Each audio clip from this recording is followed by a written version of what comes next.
일반적으로 고점 가격에서 집을 산 사람들은 집값이 떨어지더라도 한동안은 현실을 인정하지 않는 경향이 강하다. 심리학에서 말하는 인지 부조화 현상, 사람은 자신의 태도 간에 혹은 태도와 행동 간에 일관되지 않거나 모순이 존재할 때 이러한 비일관성이나 모순을 불쾌하게 여겨 이것을 줄이려고 한다.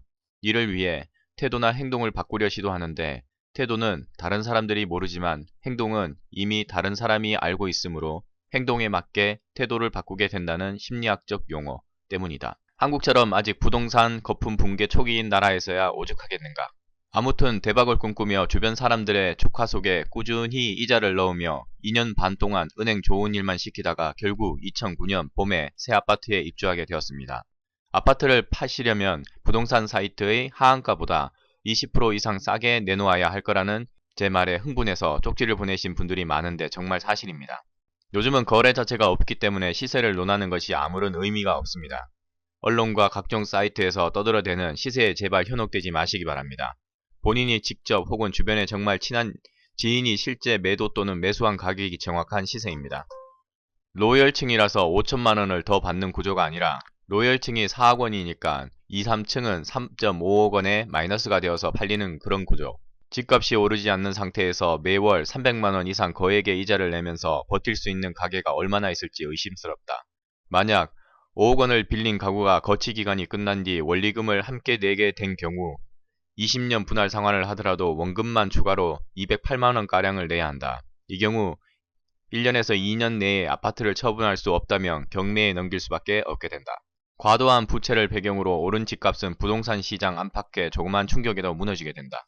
약탈적 대출이 지속되다 보니 가계소득을 훨씬 넘어서는 대출을 받은 가게들이 양산됐고 그것이 2007년 이후 하우스푸어의 급증으로 이어지고 있다. 일반 가게들이 부동산 투기의 덫에 빠질 수밖에 없는 틀을 만든 것은 바로 정부와 금융기관, 건설업체들이었다. 이들이 만들어 놓은 덫에 걸려 일반 가게들은 잠시 모두 승자가 될 수 있다는 환상에 빠졌다. 한국 주택시장은 공급자를 위해서는 최선이지만 소비자를 위해서는 최악의 제도인 선분양제 아래 분양가 자율화가 자리잡게 된 것이다. 선분양제 하에서는 주택 소비자들이 갑작스러운 집값 하락으로 피해를 볼 가능성이 후분양제에 비해 훨씬 높다. 결국 주택업체들은 고분양가로 상당한 폭리를 취했고 분양받은 가게들만 자산가치 급락과 엄청난 부채 부담으로 피해를 보고 있다. 기존 주택을 팔 수 없어 대출을 상환하고 싶어도 할 수 없는 가운데 신규 입주도 할 수 없어 옴짝달싹할 수 없게 돼버리는 것이다. 그 경우 이들은 부채 부담에 시달리다가 결국 집을 경매에 넘겨야 하는 사태까지 맞을 수 있다. 과욕과 무리한 사업 판단으로 택지를 매입해 분양을 시도하다가 부동산 경기가 죽자 미분양 물량이 급증하게 된 것이다. 그 과정에서 미분양 물량을 해소하기 위해 건설업체들은 회사 보유분 특별분양이라는 식으로 일반 가게들을 또다시 현혹한다. 모델하우스는 건설업체들이 구매력이 충분하지 않은 가게들을 대상으로 내 집을 갖고 싶은 욕구와 시세 차익에 대한 탐욕을 충동질하는 공간이다. 그 벌거벗은 탐욕이 증폭되는 모델하우스라는 공간은 수많은 이들을 하우스푸어로 전락하게 한다. 건설사가 모델하우스 안에 만든 가상의 현실은 모두 계약자들의 돈에서 나온다. 계약 조건 어디에도 모델하우스에서 약속한 프리미엄, 개발 호재, 꿈꾸는 삶은 없다. 모델하우스는 당신의 더러운 욕망을 먹고 사는 아파트 매트릭스의 꽃이다. 예를 들어 당신이 지금 분양가 5억 원인 109제곱미터 33평의 아파트를 2억 원가량 대출을 끼고 분양받았을 경우 현재 금리 수준에서 지불해야 할 기회비용과 추가비용, 각종 세금과 등기비용에 대한 정보, 향후 금리의 움직임, 그리고 금리가 높아질 경우 증가하게 될 비용 등에 대해서는 정보를 거의 제공하지 않는다. 건설사가 주는 보도자료를 거의 그대로 옮긴 것이다.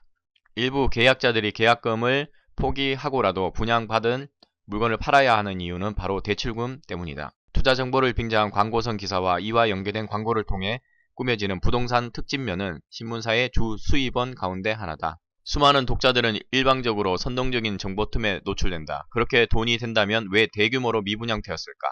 정부, 금융기관, 건설업체, 언론, 부동산, 정보업체들이 자신들의 이해관계를 위해 부동산 덫이라는 거대한 매트릭스를 만든 것이다.